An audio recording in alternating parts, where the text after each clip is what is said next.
Welcome to this episode of the Building Texas Show. We are on site at Cavallini Art Glass, or the Cavallini Company. I've seen it named both, so say both. But we're sitting here with the owner, Adrian Jay, who has spent a lifetime in this field. Your family's been doing this since the early 50s. And how did that come to be, and how did you find yourself transitioning from mosaic into stained glass? Yes, my dad and my uncle, Manlio and Publio. Manlio is my dad and Publio is my uncle. They started off with mosaics, and that's all they did were mosaics. So they did like a 55,000 square foot project in Dallas, Texas at the Sanger-Harris buildings. I don't think they exist anymore, the Sanger-Harris buildings. The buildings do. The mosaics are still there. I think they covered them up with plaster or something. Yeah, but they started off in mosaics. They made murals. They installed them. They designed, fabricated, installed mosaic murals all over Texas, yep, if you will. And then my dad, he started to dabble into stained glass probably in the late 60s, around the late 60s. And then little by little, the stained glass grew more than the mosaics. And eventually it overtook the mosaics as far as our commissions were concerned. And I personally prefer stained glass than mosaics, just for different reasons. I just like the art of stained glass. I love glass. I like the way light comes through the glass and the color that it emits, and putting it all together and seeing the final product in its space, in its sacred space mostly. The one that comes to mind wasn't a stained glass project, it was actually a mosaic project, which Mr. Cavallini Sr., he and his brother, that's where they started this business, and then transitioned into stained glass in the 60s. Cavallini started in the 50s, over 70 years, multi-generational. I'm a third generation.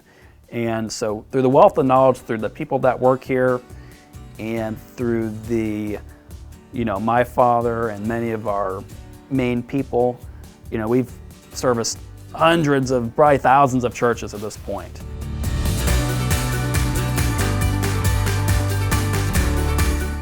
As a vice president at the Cavallini Company, you have an interesting role of really transitioning what your family has built and done into this modern economy.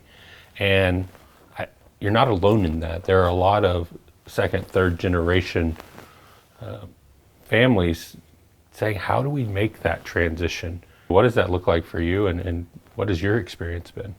Well, I would say that the first thing is there are many time-tested and reliable methods to do things, and there's nothing wrong with doing it that way. Right. And we still do many, and honestly most things that way. I will say that occasionally I might be observing a process and I'll think to myself, I think there's an easier way to do that. Right. And so a lot of that comes down to mostly in the earlier stages, before we actually start putting a lot of the effort and labor into producing the product, making sure that it's exactly what the client wants. If we're going to do a large mosaic mural, they have thousands of tessera, or the tiles, in order to produce these murals. We don't have near that inventory here, and they have access to all that inventory. Right. So, and then they have the artisans to do the work. So that's the big thing too. Is you got to have the people able, the craftspeople able to put all the mosaic tiles together in the proper way, make all the colors work together. So, and it's a real art to do that. And you have to know what you have to be trained to do that. So. Well, as I was walking through the glass, there's an infinite number of glass panels out there, in my opinion. Right. And the color of blues, there might be 15 different blues. And so to your point, thinking about an artisan that knows what that sunlight's going to look like coming through that blue versus an artificial light coming through that blue, I imagine those are two very distinct differences. Stained glass is really, really, really much more heavily than people realize constricted in a design sense, because there are a lot of, it's an architectural art.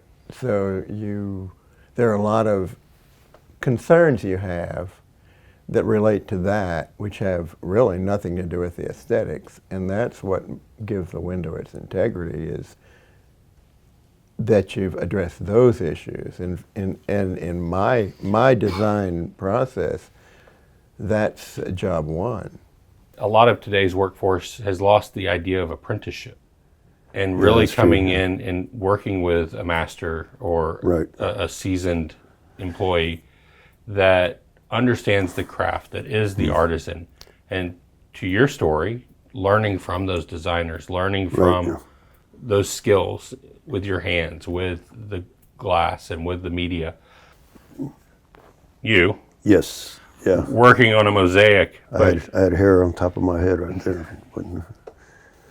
but in this, I mean, you're going through meticulous Right, picking out the right piece of glass. right. And that's a mosaic mural. That's the indirect method. So we build it upside down, and then it's installed, the indirect method of installation, yeah. So that's kind of the more traditional way of doing it. Well, there's different techniques of doing mosaics, but that was kind of a general way of doing it. Well, it's a great example of the artisan apprentice relationship. Right, yeah. And now it looks a little bit different.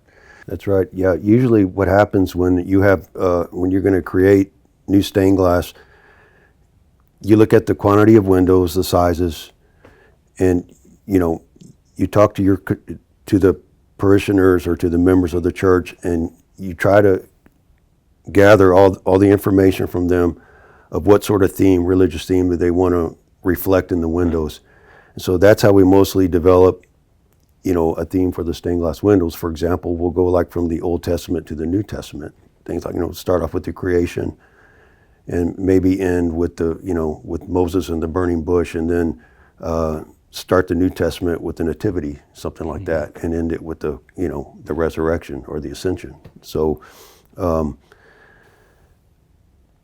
so that's what we try to do. We try to represent the church and reflect that in the theme of the stained glass windows. It is a talent to go out and find that material, know the material, and again, just doubles down on the artisan approach to making this work.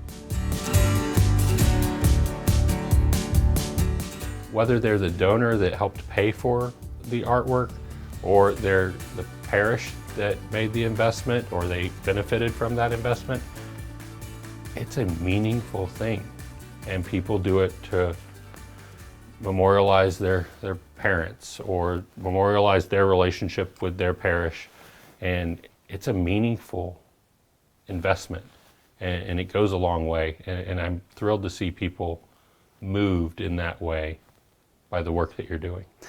These investments, they are lasting really multi-generationally. Right. So something that their kids and grandkids will most likely, be able to enjoy and benefit from. So the work we do today, our plan is for it to long outlast us. And that's kind of the investment that's made. We went to Basilica San Juan, and we restored the mosaic mural. It was done by an Italian company, and the mural was constructed okay, but when they came to install it, they did a very poor job of installing it. So there was a lot of problems. There was some tile falling out, So the pastor of the Basilica called me, and he wanted me, he goes, "Adrian, I want you to do it yourself. I want you to come and restore it." He was very, Passionate. yeah, he was real passionate. And he goes, "No, I want you to do it. I want you to do it." I said, okay, Father. Your legacy of impacting people is bigger than I could ever fathom because of the amount of work that you've put out. Yeah. And you're putting them into sacred places where people are sitting in some of the best times of their life, the hardest times of their life. And I have personal stories with people where sitting in those moments in that sacred place, that window was inspiring or forgiving or whatever the word is for that moment. Yeah. But it really evokes an emotion. I've had that experience. I've had people come up to me and tell me about experiences they had. It's always surprising, Right. humbling, gratifying.